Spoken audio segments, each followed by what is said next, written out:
testimony that is truthful and honest and complete. Let me ask you this. Joe Biden last year said that Xi Jinping was a dictator. Do you agree with Joe Biden? Is Xi Jinping a dictator? Senator, I'm not going to comment on any world leaders. Why won't you answer these very simple questions? Senator, it's not appropriate for me as a businessman to comment on world leaders. Are you scared that you'll lose your job if you say anything negative about the Chinese Communist Party? I disagree that. You will find content that is critical of China on our platform. The next time you go on, are you scared that you'll be arrested and disappear the next time you go to mainland China? Senator, you will find content that's critical of China and any other country freely on TikTok. Okay. Let's turn to what TikTok, a tool of the Chinese Communist Party, is doing to America's youth. Does the name Mason Edens ring a bell? Senator, you may have to give me more specifics if you don't mind. Yeah, he was a 16-year-old Arkansan. After a breakup in 2022, he went on your platform and searched for things like inspirational quotes and positive affirmations. Instead, he was served up numerous videos glamorizing suicide until he killed himself by gun. What about the name Chase Nazca? Does that ring a bell? Would you mind giving me more details, please? He was a 16-year-old who saw more than 1,000 videos on your platform about violence and suicide until he took his own life by stepping in front of a plane or train. Are you aware that his parents, Dean and Michelle, are suing TikTok and ByteDance for pushing their son to take his own life? Yes, I'm aware of that. Okay. Finally, Mr. Chu, has the Federal Trade Commission sued TikTok during the Biden administration? Senator, I cannot talk about whether there's any ongoing... Are you currently being sued by the Federal Trade Commission? Senator, I cannot talk about any potential lawsuits. I didn't say potential, actual. Are you being sued by the Federal Trade Commission? Senator, I think I've given you my answer. I cannot talk about it. The answer is no. Ms. Yaccarino's company is being sued, I believe. Mr. Zuckerberg's company is being sued, I believe. Yet TikTok, the agent of the Chinese Communist Party, is not being sued by the Biden administration. Are you familiar with the name Christina Kafara?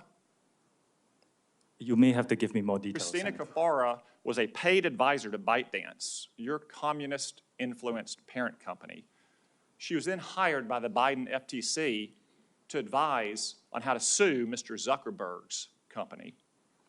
Senator, ByteDance is a global company and not a Chinese Communist company. It's owned by global investors. Public reports indicate that your lobbyist visited the White House more than 40 times in 2022. How many times did your company's lobbyist visit the White House last year?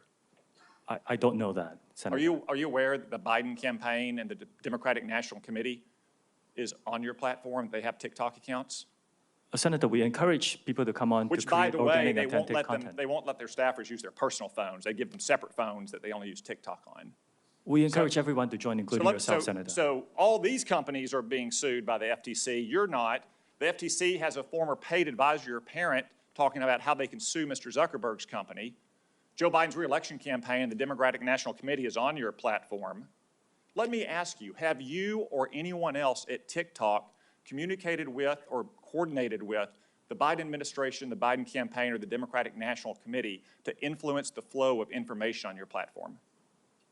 We work with any creators who want to use our campaign. It's all the same process that we have. So what we have here, we have a company that's a tool of the Chinese Communist Party that is poisoning the minds of America's children, in some cases driving them to suicide, and that at best the Biden administration is taking a pass on, at worst maybe in collaboration with. Thank you, Mr. Chu.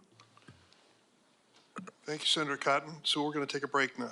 We're on the second roll call. Members can take advantage of it if they wish. The break will last about 10 minutes. Please do your best to return.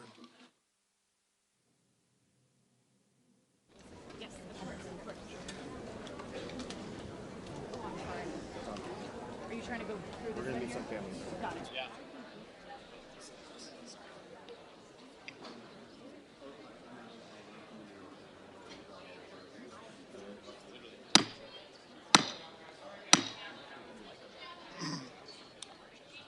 Senate Judiciary Committee will resume.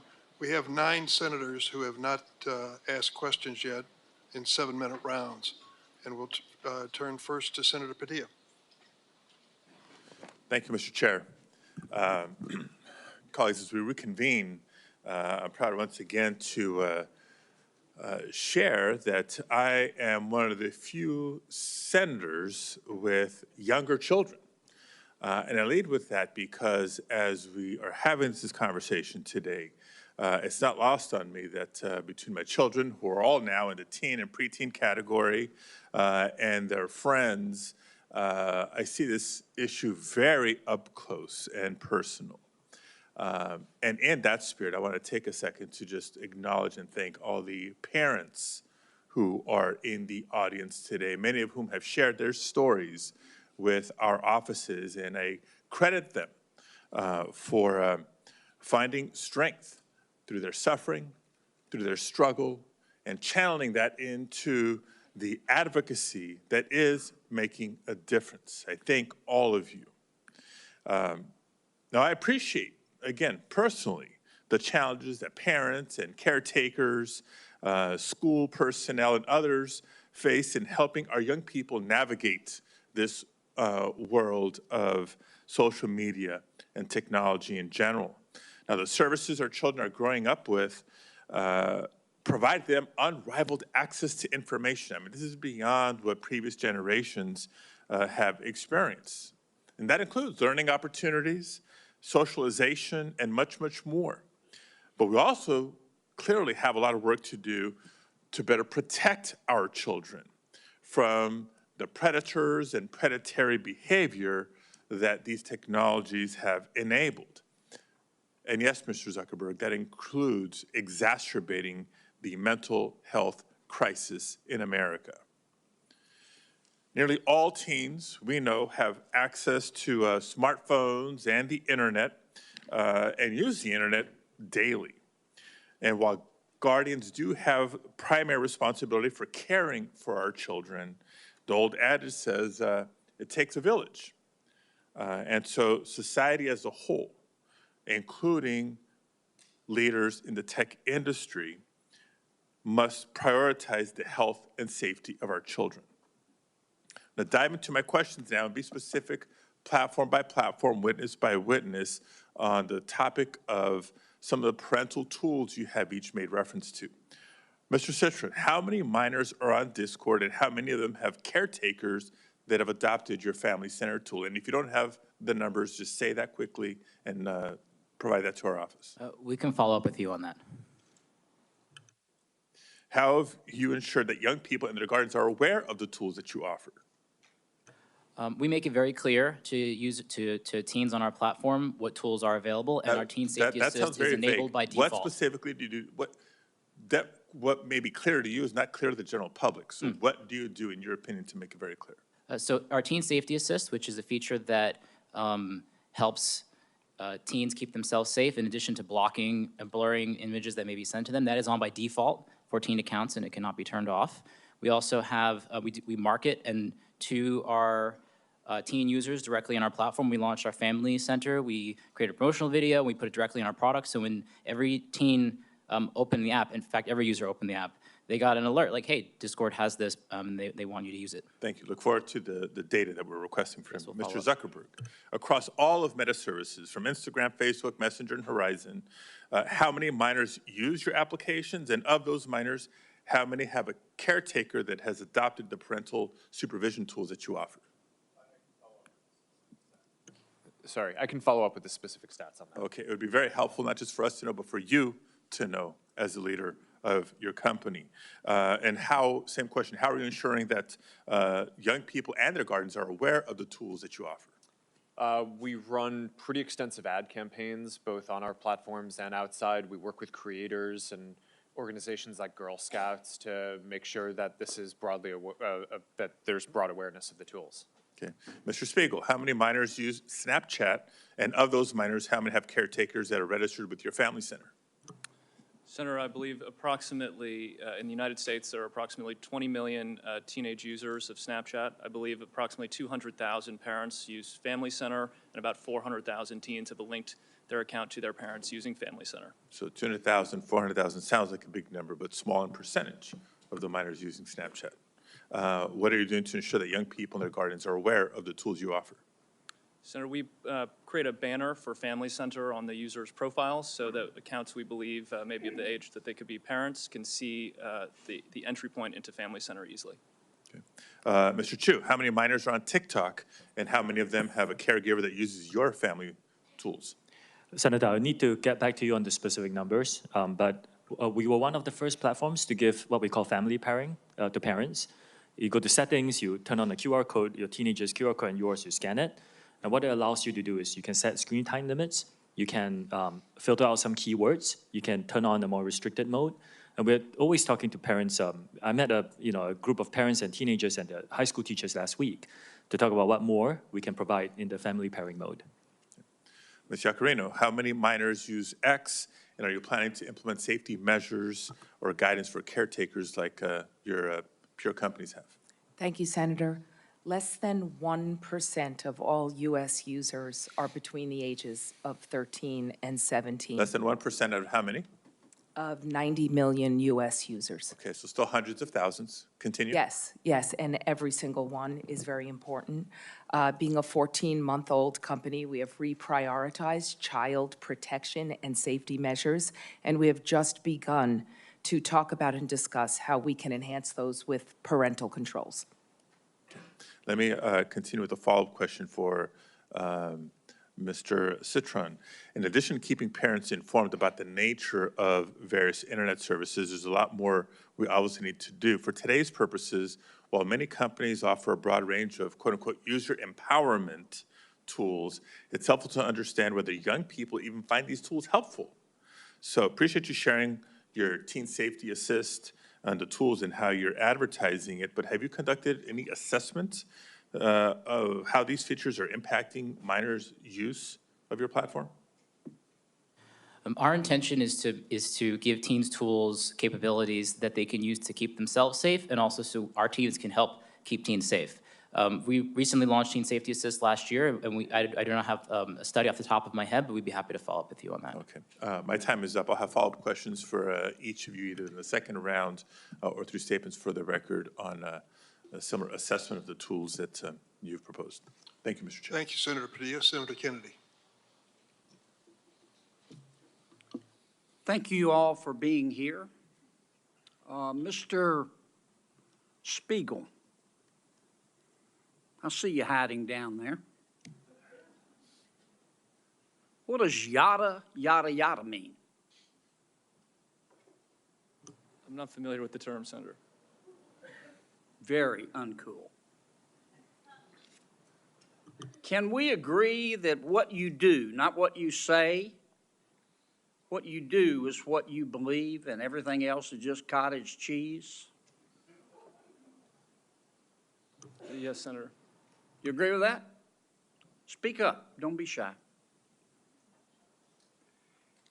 I've listened to you today. I've heard a lot of yada, yada, yadaing. And I've heard you talk about the reforms you've made, and I appreciate them. And I've heard you talk about the reforms you're going to make. But I don't think you're going to solve the problem. I think Congress is going to have to help you. I think the reforms you're talking about to some extent are going to be like putting paint on rotten wood. And I'm not sure you're going to support this legislation. I'm not. The fact is that you and some of your internet colleagues who are not here are no longer, you're not companies, you're countries. You're very, very powerful. And you and some of your colleagues who are not here have blocked everything we have tried to do in terms of reasonable regulation. Everything from privacy to child exploitation. And in fact, we have a new definition of recession.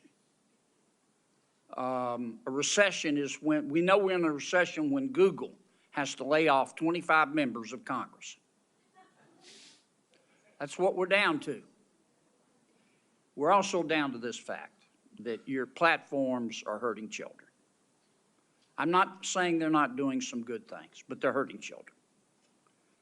And I know how to count votes, and if this bill comes to the floor of the United States Senate, it will pass. what we're going to have to do, and I say this with all the respect I can muster, is convince my good friend Senator Schumer to go to Amazon, buy a spine online, and bring this bill to the Senate floor. And the House will then pass it. Now, that's one person's opinion. I may be wrong, but I doubt it. Mr. Zuckerberg, let me ask you a couple of questions. I might wax a little philosophical here. I have to hand it to you. You have convinced over 2 billion people to give up all of their personal information, every bit of it, in exchange for getting to see what their high school friends had for dinner Saturday night. That's pretty much your business model, isn't it? It's not how I would characterize it. And we give people the ability to connect with the people they care about and to engage with the topics that they care about. And you take this information, this abundance of personal information, and then you develop algorithms to punch people's hot buttons, and steer to them information that punches their hot buttons again and again and again to keep them coming back and to keep them staying longer. And as a result, your users see only one side of an issue. And so, to some extent, your platform has become a killing field for the truth, hasn't it? I mean, Senator, I disagree with that characterization. We build ranking and recommendations because people have a lot of friends and a lot of interests, and they want to make sure that they see the content that's relevant to them. We're trying to make a product that's useful to people and make our services as helpful as possible for people to connect with the people they care about and the interests they care about. But you And don't that's what we show do. them both sides. You don't give them balanced information. You just keep punching their hot buttons, punching their hot buttons. You don't show them balanced information so people can discern the truth for themselves. And you rev them up so much that so often your platform and others becomes just cesspools of snark where nobody learns anything, don't they? Well, Senator, I disagree with that. I think people can engage in the things that they're interested in and learn quite a bit about those.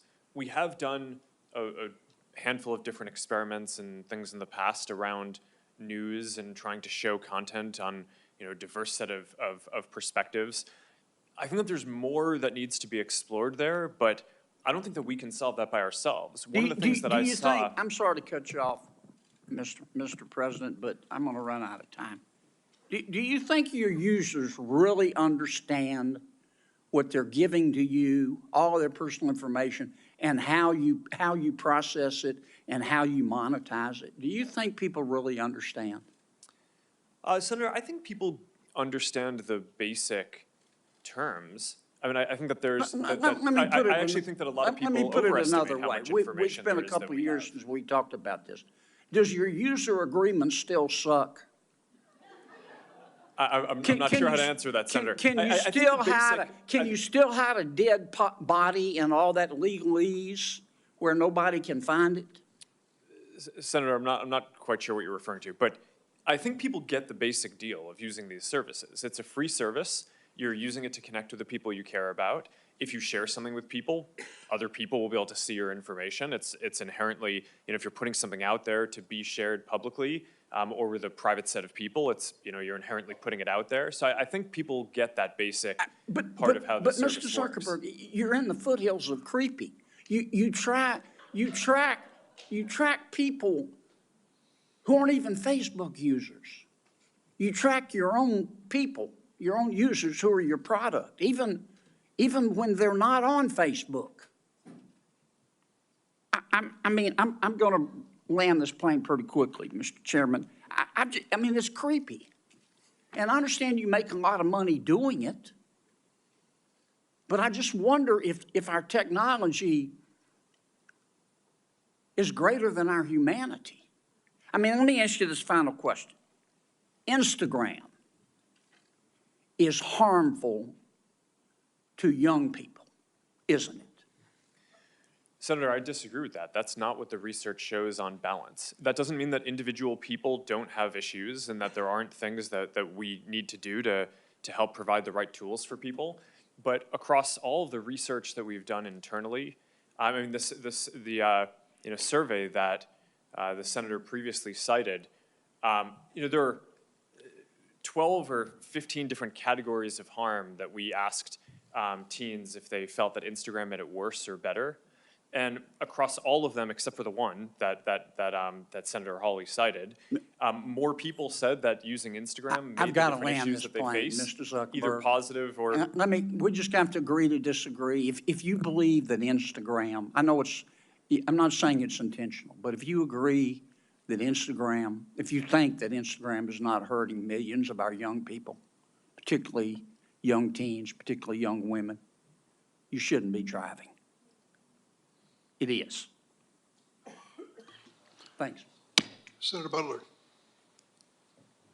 Thank you, Mr. Chair, and thank you to our panelists who've come to have an important conversation with us. Most importantly, I want to appreciate the families who have shown up to continue to be remarkable champions of your children and your loved ones, for being here, and in particular to California families that I was able to just talk to on the break, the families of Sammy Chapman from Los Angeles and Daniel Puerta from Santa Clarita.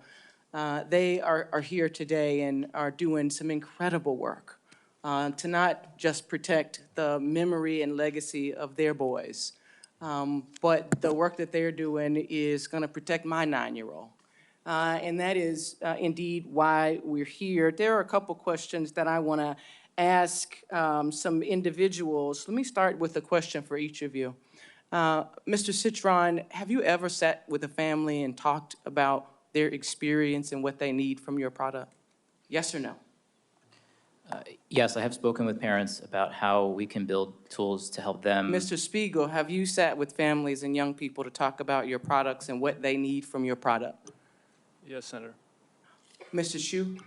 Yes, I just did it 2 weeks ago, for example. I don't want to know what you did for the hearing prep, Mr. Chu. I just wanted to know if it's you an did example. anything Senator, in it's an terms example. of designing the product that you are creating. Mr. Zuckerberg, have you sat with parents and young people to talk about how you design product for your consumers? Yes, over the years, I've had a lot of conversations with parents. You know, that's interesting, Mr. Zuckerberg, because we talked about this last night and you gave me a very different answer. I asked you this very question. Well, I told you that I didn't know what specific processes our company had No, Mr. for Zuckerberg, answering. you said to me that you had not. I must have misspoke. I want to give you the room to misspeak, Mr. Zuckerberg, but I asked you this very question. I asked all of you this question, and you told me a very different answer when we spoke. But I won't belabor it. Can I, a number of you have talked about Ms. Giacarino, have you talked to parents directly, young people, about designing your product? As a new leader of X, the answer is yes. I've spoken to them about the behavioral patterns because less than 1% of our users are in that age group, but yes, I have spoken to them. Thank you, ma'am. Mr. Spiegel, there are a number of parents whose children have been able to access illegal drugs on your platform. What do you say to those parents? Senator, we are devastated that we cannot To the prevent. parents, what do you say to those parents, Mr. Spiegel? I'm so sorry that we have not been able to prevent these tragedies. We work very hard to block all search terms related to drugs from our platform. We proactively look for and detect drug-related content. We remove it from our platform, preserve it as evidence, and then we refer it to law enforcement for action. We've worked together with nonprofits and with families on education campaigns because the scale of the fentanyl epidemic is extraordinary. Over 100,000 people lost their lives last year, and we believe people need to know that one pill can kill. That campaign reached was viewed more than 260 million times on Snapchat. We also Mr. launched Spiegel, there are two fathers in this room who lost their sons. They're 16 years old. Their children were able to get those pills from Snapchat. I know that there are statistics and I know that there are good efforts. None of those efforts are keeping our kids from getting access to those drugs on your platform.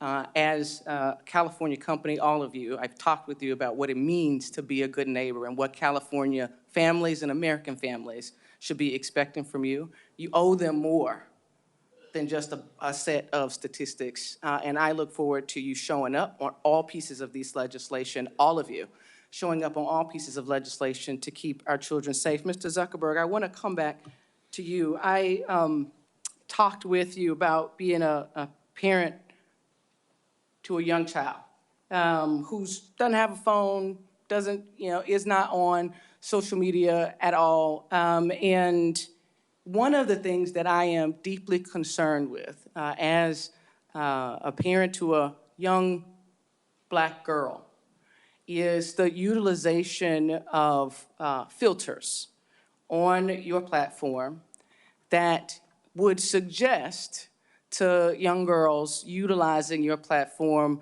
the evidence that they are not good enough as they are.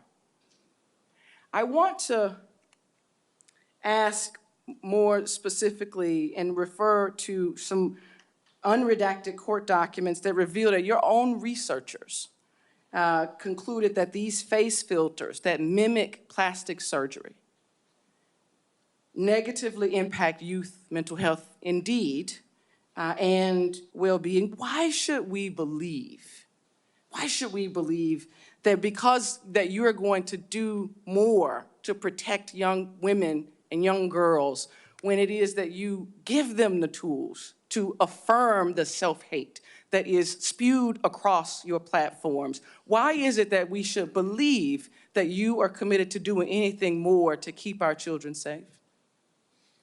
Sorry, there's a lot to unpack there. There We is give a lot. people tools to express themselves in different ways. And people use face filters and different tools to make media and photos and videos that are fun or interesting across a lot of the different products that are Plastic here. surgery pens are good tools to express creativity. Senator, I'm not speaking to that Skin lightening specifically. tools are tools Senator, to express I'm creativity. This is I'm the not direct defending- thing that I'm asking Yeah, about. I'm not defending any specific one of those. I think that the ability to kind of filter and edit images is generally a useful tool for expression. For that specifically, I'm not familiar with the study that you're referring to, but we did make it so that we're not recommending this type of content to teens. I made on no our- reference to a study, to court documents that revealed your knowledge of the impact of these types of filters on young people generally, young girls in particular. Senator, I and disagree with that characterization. I think that there have been with court hypotheses. documents? I haven't seen any document Oh, that says okay, that, but- Mr. Zuckerberg, my time is up. I hope that you hear what is being offered to you and are prepared to step up and do better. I know this Senate committee is going to do our work to hold you to greater account. Thank you, Mr. Chair. Senator Tillis? Thank you, Mr. Chair. Thank you all for being here. I don't feel like I'm going to have an opportunity to ask a lot of questions, so I'm going to reserve the right to submit some for the record. But I have heard, we've had hearings like this before. I've been in the Senate for 9 years. I've heard hearings like this before. I've heard horrible stories about people who have died, committed suicide, been embarrassed. Every year, we have an annual flogging every year. And what materially has occurred over the last 9 years? Do any of you all, just yes or no question, do any of y'all participate in an industry consortium trying to make this fundamentally safe across platforms? Yes or no, Mr. Zuckerberg? There's a variety of organizations that we participate in work. Which Does, organizations? I should say, does anyone here not participate in an industry? I actually think it would be immoral for you all to consider it a strategic advantage to keep safe or to keep private something that would secure all these platforms to avoid this sort of problem. Do you all agree with that? That anybody that would be saying you want ours because ours is the safest and these haven't figured out the secret sauce, that you as an industry realize this is an existential threat to you all if we don't get it right, right? I mean, you've got to secure your platforms. You got to deal with this. Do you not have an inherent mandate to do this? Because it would seem to me if you don't, you're going to cease to exist. I mean, we could regulate you out of business if we wanted to. And the reason I'm saying it may sound like a criticism. It's not a criticism. I think we have to understand that there should be an inherent motivation for you to get this right. Our Congress will make a decision that could potentially put you out of business. Here's the reason I have a concern with that, though. I just went on the internet while I was listening intently to all the other members speaking, and I found a dozen different platforms outside the United States, 10 of which are in China, 2 of which are in Russia. Their daily average subscriber or active membership numbers in the billions. Well, people say you can't get on China's version of TikTok. It took me one quick search on my favorite search engine to find out exactly how I could get an account on this platform today. And so the other thing that we have to keep in mind, I come from technology. I could figure out, ladies and gentlemen, I could figure out how to influence your kid without them ever being on a social media platform. I can randomly send text and get a bite and then find out an email address and get compromising information. It is horrible to hear some of these stories, and I have shared and I've had these stories occur in my hometown down in North Carolina. But if we only come here and make a point today and don't start focusing on making a difference, which requires people to stop shouting and start listening and start passing language here, the bad actors are just going to be off our shores. I have another question for you all. How many people roughly, if you don't know the exact numbers, okay, roughly how many people do you have looking 24 hours a day at these horrible images? And just go real quick with an answer down the line and filtering it out. It's most of the 40,000 about people who work on safety and And security. again, We have 2,300 people all over the world. okay.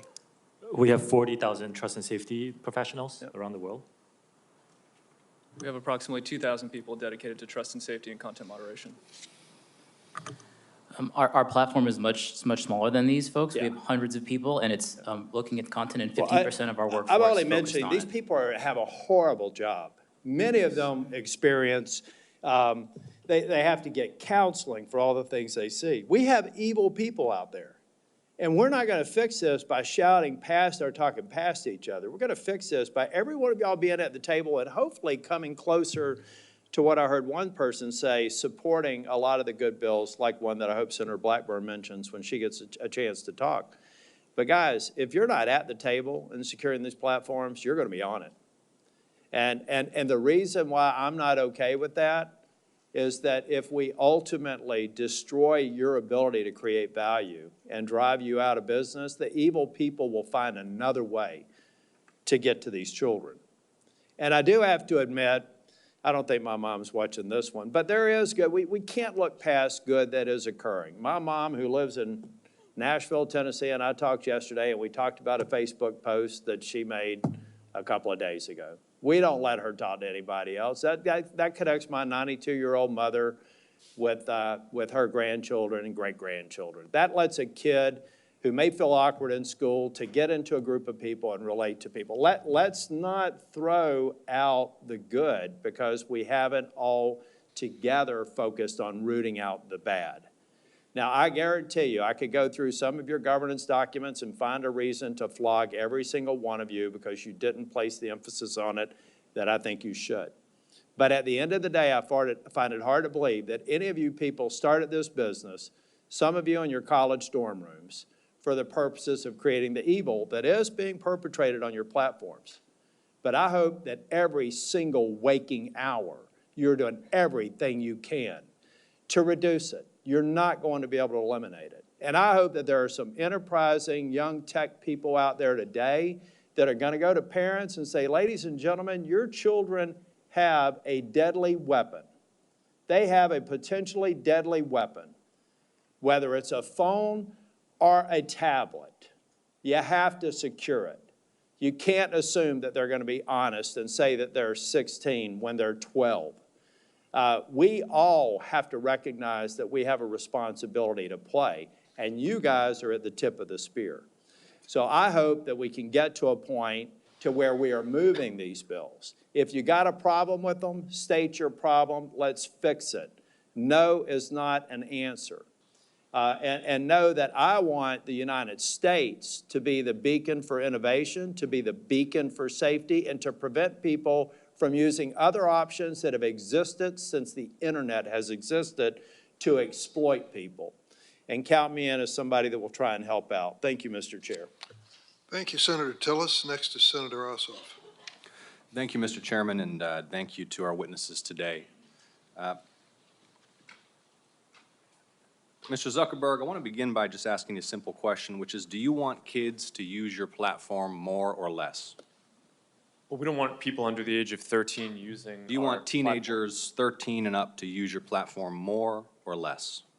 Well, we would like to build a product that is useful and that people want to use more. My time is going to be limited, so it's just, do you want them to use it more or less? Teenagers 13 to 17 years old, do you want them using Meta products more or less? I'd like them to be useful enough that they want to use them more. You want them to use it more. I think herein we have one of the fundamental challenges. In fact, you have a fiduciary obligation, do you not, to try to get kids to use your platform more? It depends on how you define that. We obviously are a business. I'm sorry, Mr. Zuckerberg, our time is, it's self-evident that you have a fiduciary obligation to get your users, including users under 18, to use and engage with your platform more rather than less, correct? Over the long term, but in the near term, we often take a lot of steps, including we made a change to show less videos that on the platform that reduced amount of time by more than 50 million Okay, hours. but if your shareholders ask you, Mark, I wouldn't, Mr. Zuckerberg here, but your shareholders might be on a first-name basis with you. Mark, are you trying to get kids to use Meta products more or less? You'd say more, right? Well, I would say that over the long term, we're trying to create the most I mean, value let's as look, possible. so the 10K you file with the SEC, a few things I want to note. Here are some quotes, and this is a filing that you signed, correct?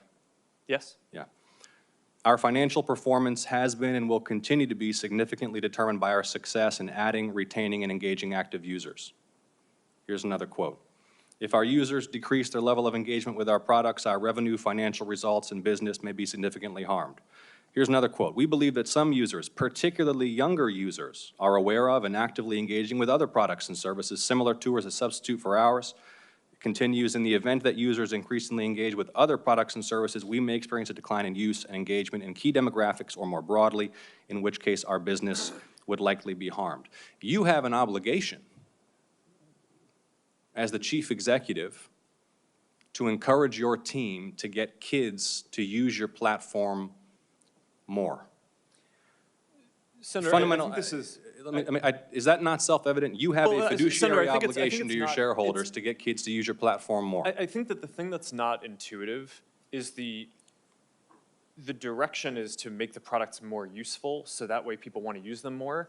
We don't give the teams running the Instagram feed or the Facebook feed a goal to increase the amount of time that people spend. Yeah, but you don't dispute, and your 10K makes clear you want your users engaging more and using more the platform. And I think this gets to the root of the challenge, because it's the overwhelming view of the public, certainly in my home state of Georgia, and we've had some discussions about the underlying science, that this platform is harmful for children.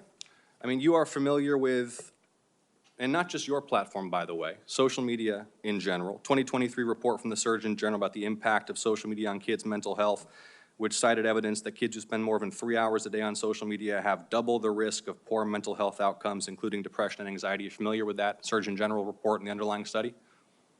I read the report, yes. Do you dispute it? No, but I think it's important to characterize it correctly. I think what he was flagging in the report is that there seems to be a correlation, and obviously the mental health issue is very important, so it's something that needs to be Yeah, studied we know. further. The thing is, that's everyone knows there's a correlation. Everyone knows that kids who spend a lot of time, too much time on your platforms are at risk. And it's not just the mental health issues. I mean, let me ask you another question. Is your platform safe for kids? I believe it is, but there's an Hold on a important second. difference between Let me correlation and causation. Because we're not going to be able to get anywhere. We want to work in a productive, open, honest, and collaborative way with the private sector to pass legislation that will protect Americans, that will protect American children above all, and that will allow businesses to thrive in this country. If we don't start with an open, honest, candid, realistic assessment of the issues, we can't do that. The first point is you want kids to use the platform more. In fact, you have an obligation to. But if you're not willing to acknowledge that it's a dangerous place for children, the internet is a dangerous place for children, not just your platform, isn't it? Isn't the internet a dangerous place for children? I think it can be. Yeah, there's both great things that people can do, and there are harms that we need to work to Yeah, mitigate. it's a dangerous place for children. There are families here who have lost their children. There are families across the country whose children have engaged in self-harm, who have experienced low self-esteem, who have been sold deadly pills on the internet. The internet's a dangerous place for children, and your platforms are dangerous places for children. Do you agree? I think that there are harms that we need to work to mitigate. Okay. I mean, I'm not gonna, I think overall Why not? there. Why not? Why not just acknowledge it? Why do we have to do the very Well, careful I code? disagree with the characterization Which character, that you have. that the internet's a dangerous place for children? I think you're trying to characterize our products as inherently dangerous, and I think that. Inherent first or not, your products are places where children can experience harm. They can experience harm to their mental health. They can be sold drugs. They can be preyed upon by predators. They're dangerous places. And yet, you have an obligation to promote the use of these platforms by children. And look, all I'm trying to suggest to you, Mr. Zuckerberg, and my time is running short, is that in order for you to succeed, you and your colleagues here, we have to acknowledge these basic truths. We have to be able to come before the American people, the American public, the people in my state of Georgia, and acknowledge the internet is dangerous, including your platforms. There are predators lurking. There are drugs being sold. There are harms to mental health that are taking a huge toll on kids' quality of life. And yet, you have this incentive, not just you, Mr. Zuckerberg, all of you have an incentive to boost, maximize use, utilization, and engagement. And that is where public policy has to step in to make sure that these platforms are safe for kids. So kids are not dying, so kids are not overdosing, so kids are not cutting themselves or killing themselves because they're spending all day scrolling instead of playing outside. And I appreciate all of you for your testimony. We will continue to engage as we develop this legislation. Thank you. Senator from Tennessee. Thank you, Mr. Chairman. Thank you to each of you for coming. And I know some of you had to be subpoenaed to get here, but we do appreciate that you all are here. Mr. Chu, I want to come to you first. We've heard that you're looking at putting a headquarters in Nashville, and likewise in Silicon Valley and Seattle. And what you're going to find probably is that the welcome mat is not going to be rolled out for you in Nashville like it would be in California. There are a lot of people in Tennessee that are very concerned about the way TikTok is basically building dossiers on our kids, the way they are building those on their virtual you. And also that information is held in China, in Beijing, as you responded to Senator Blumenthal and I last year in reference to that question. And we also know that a major music label yesterday said they were pulling all of their content off your site because of your issues on payment, on artificial intelligence, and because of the negative impact on our kids' mental health. So we will see how that progresses. Mr. Zuckerberg, I want to come to you. We have just had, Senator Blumenthal and I, of course, have had some internal documents and emails that have come our way. One of the things that really concerned me is that you referred to your young users in terms of their lifetime value of being roughly $270 per teenager. And each of you should be looking at these kids. Their T-shirts they're wearing today say, I'm worth more than $270.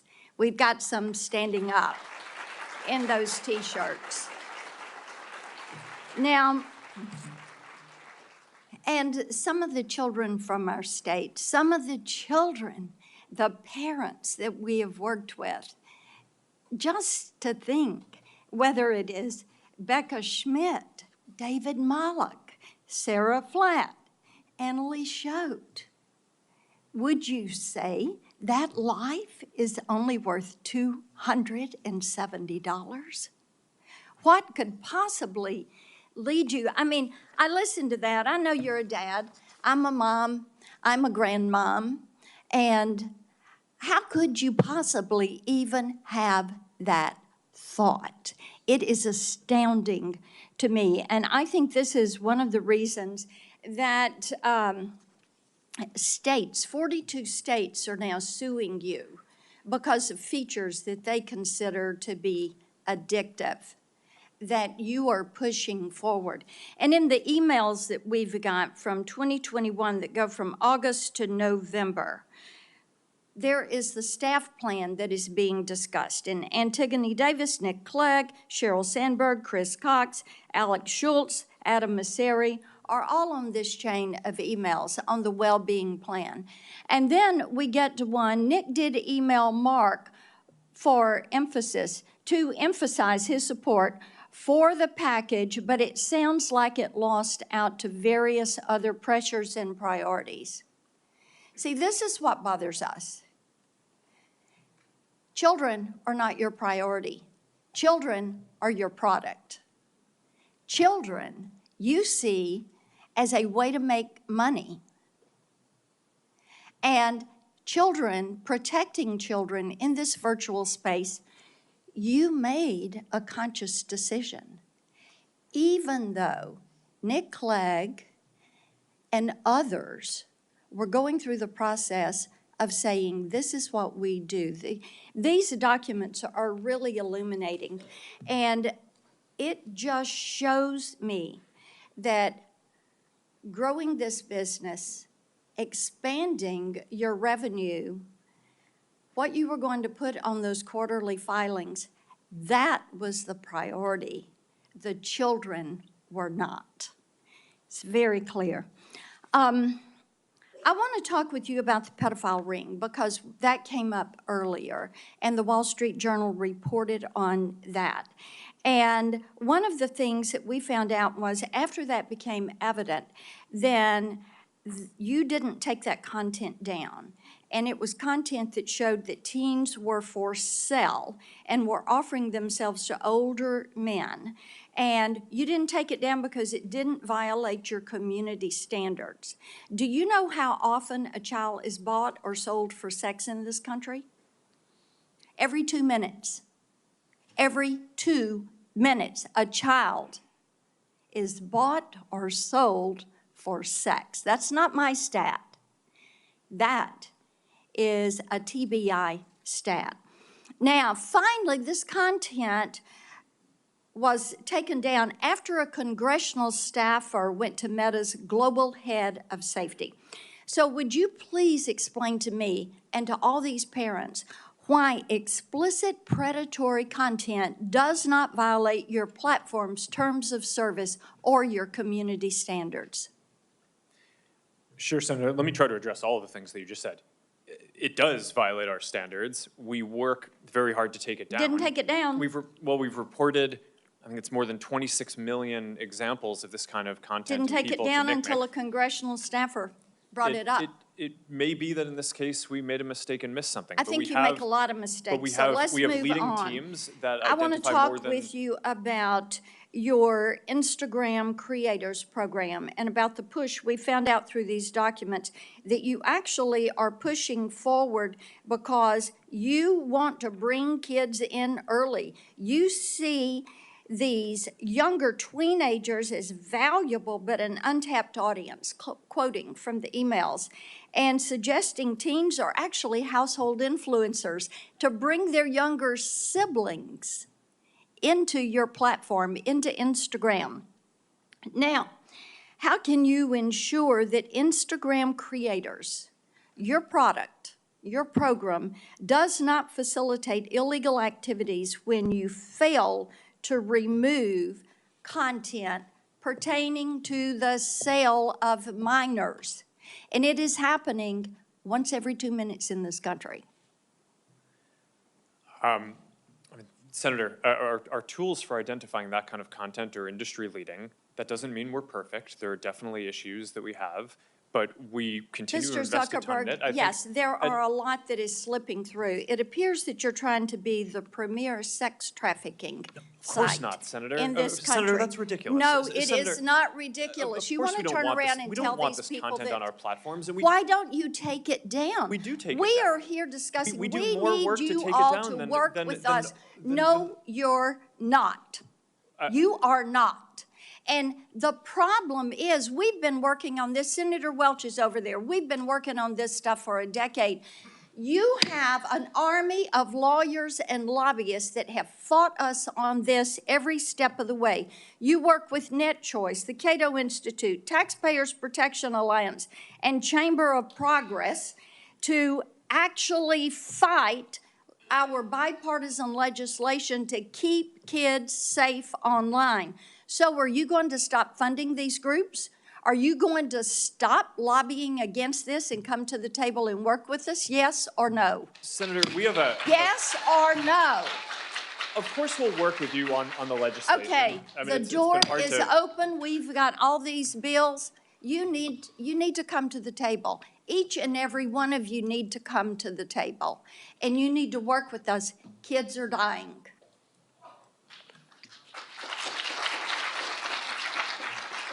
Senator Welch?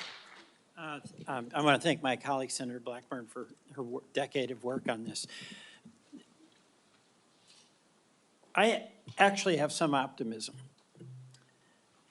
There is a consensus today that didn't exist, say, 10 years ago, that there is a profound threat to children, to mental health, to safety. There's not a dispute. That was in debate before. That's a starting point. Secondly, we're identifying concrete things that can be done in 4 different areas. 1 is industry standards. 2 is legislation.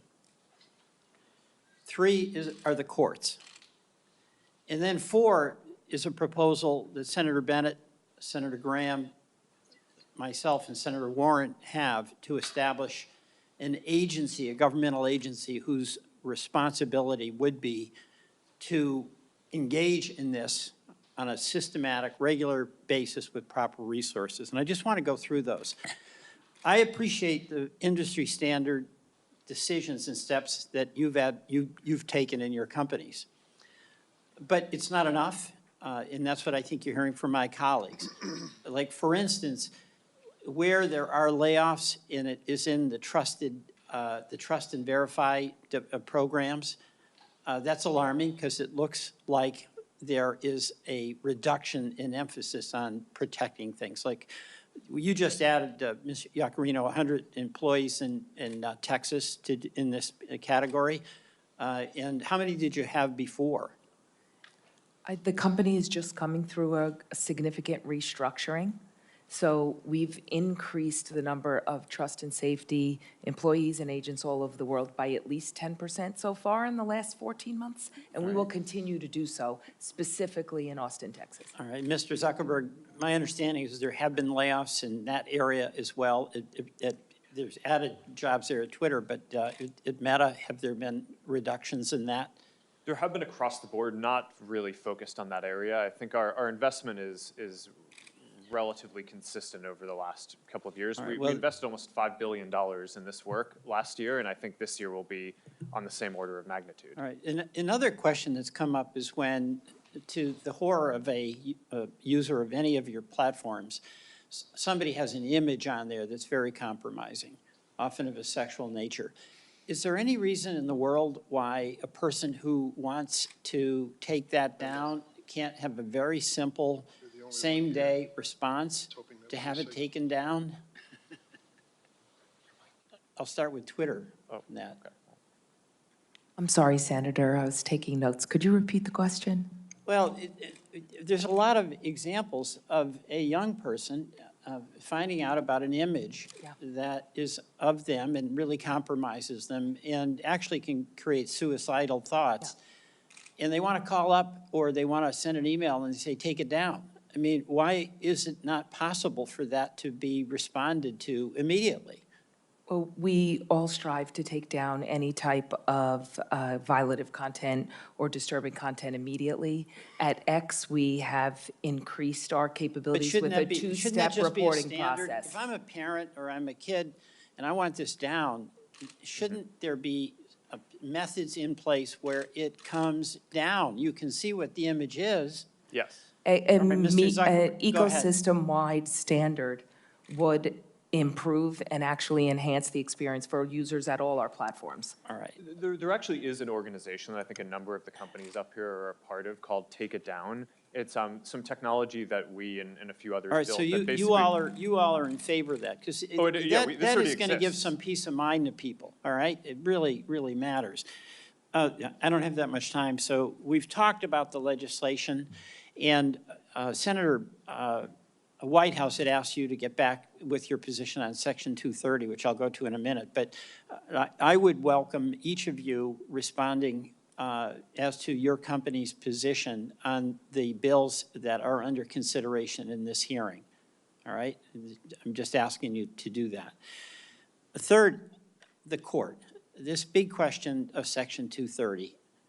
And today, I'm pretty inspired by the presence of the parents who have turned their extraordinary grief into action and hope that other parents may not have to suffer what for them is a devastating, for everyone, a devastating loss. Senator Whitehouse asked you all to get back very concretely about Section 230 and your position on that. But it's an astonishing benefit that your industry has that no other industry has. They just don't have to worry about being held accountable in court if they're negligent. So you've got some explaining to do, and I'm just reinforcing Senator Whitehouse's request that you get back specifically about that. And then finally, I want to ask about this notion, this idea of a federal agency who's resourced and whose job is to be dealing with public interest matters that are really affected by big tech. It's extraordinary what has happened in our economy with technology, and your companies represent innovation and success. But just as when the railroads were ascendant and were in charge and ripping off farmers because of practices they were able to get away with, just as when Wall Street was flying high, but there was no one regulating blue sky laws. We now have a whole new world in the economy. And Mr. Zuckerberg, I remember you testifying in the Energy and Commerce Committee, and I asked you your position on the concept of a federal regulatory agency. My recollection is that you were positive about that. Is that still the case? I think it could be a reasonable solution. There are obviously pros and cons to doing that versus through the normal, the current structure of having different regulatory agencies focused on specific issues. Right. But because a lot of the things trade off against each other, like one of the topics that we talked about today is encryption, and that's obviously really important for privacy and security. Right. Can we just some go down areas- the line? I'm at the end, Sure. but thank you, Mr. Iacomino. Senator, I think the industry initiative to keep those conversations going would be something X would be very, very proactive about. If you think about our support of the REPORT Act, the SHIELD Act, the Stop CSAM Act, our support of the Project Safe Childhood Okay. Act, I think our intentions are clear to participate and Mr. to Shu? lead here. Yeah. Senator, we support national privacy legislation, for example, so that sounds like a good idea. We just need to understand what it means. All right. Mr. Spiegel? Senator, we'll continue to work with your team, and we'd certainly be open to exploring the right regulatory body for big technology. But the idea of a regulatory body is something that you can see has merit. Yes, Senator. And Mr. Sifrin? Yeah, we're very open to working with you and our peers and anybody on helping make the internet a safer place. You know, I think you mentioned this is not a one-platform problem. Right. So we do look to collaborate with other companies and with nonprofits in the government. Okay. to I make it thank safer you for all. everybody. Mr. Chairman, I yield back. Thank you, Senator Welch. Well, we're going to conclude this hearing, and thank you all for coming today. You probably have your scorecard out there. You've met at least 20 members of this committee and have your own impressions of their questioning and approach and the like. But the one thing I want to make clear as chairman of this committee for the last 3 years is this was an extraordinary vote on an extraordinary issue. A year ago, we passed 5 bills unanimously in this committee. You heard all the senators. Every spot on the political spectrum was covered.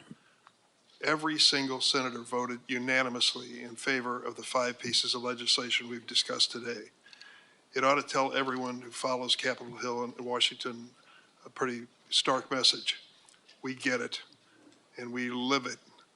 As parents and grandparents, we know what our daughters and sons and others are going through. They cannot cope. They cannot handle this issue on their own. They're counting on us as much as they're counting on the industry to do the responsible thing. And some will leave with impressions of our witnesses and the companies they represent that you're right as an American citizen. But you ought to also leave with the determination to keep the spotlight on us to do something, not just to hold a hearing, bring out a good, strong crowd of supporters for change, but to get something done. No excuses. No excuses. We've got to bring this to a vote. What I found in my time in the House and the Senate is that's the moment of reckoning. Speeches notwithstanding, press releases and the like. The moment of reckoning is when we call a vote on these measures. It's time to do that. I don't believe there's ever been a moment in America's wonderful history when a business or industry has stepped up and said, regulate us, put some legal limits on us. Businesses exist by and large to be profitable. And I think that we got to get behind that and say profitability at what cost. Senator Kennedy, a Republican colleague, said, is our technology greater than our humanity? I think that is a fundamental question that he asked. What I would add to it, are our politics greater than technology? We're going to find out. I want to thank a few people before we close up here. I've got several staffers who've worked so hard on this. Alexandra Gelber, thank you very much, Alexandra. Jeff Hansen, Scott Jorgensen. Last point I'll make, Mr. Zuckerberg, is just a little advice to you. I think your opening statement on mental health needs to be explained because I don't think it makes any sense. There isn't a parent in this room who's had a child that's gone through an emotional experience like this that wouldn't tell you and me they changed right in front of my eyes. They changed. They hold themselves up in their room. They no longer reached out to their friends. They lost all interest in school. These are mental health consequences that I think come with the abuse of this right to have access to this kind of technology. So I see my colleagues. You want to say a word? I think it was a good hearing. I hope something positive comes from it. Thank you all for coming. The hearing record's going to remain open for a week for statements, and questions may be submitted by senators by 5 p.m. on Wednesday. Once again, thanks to the witnesses for coming. The hearing stands adjourned.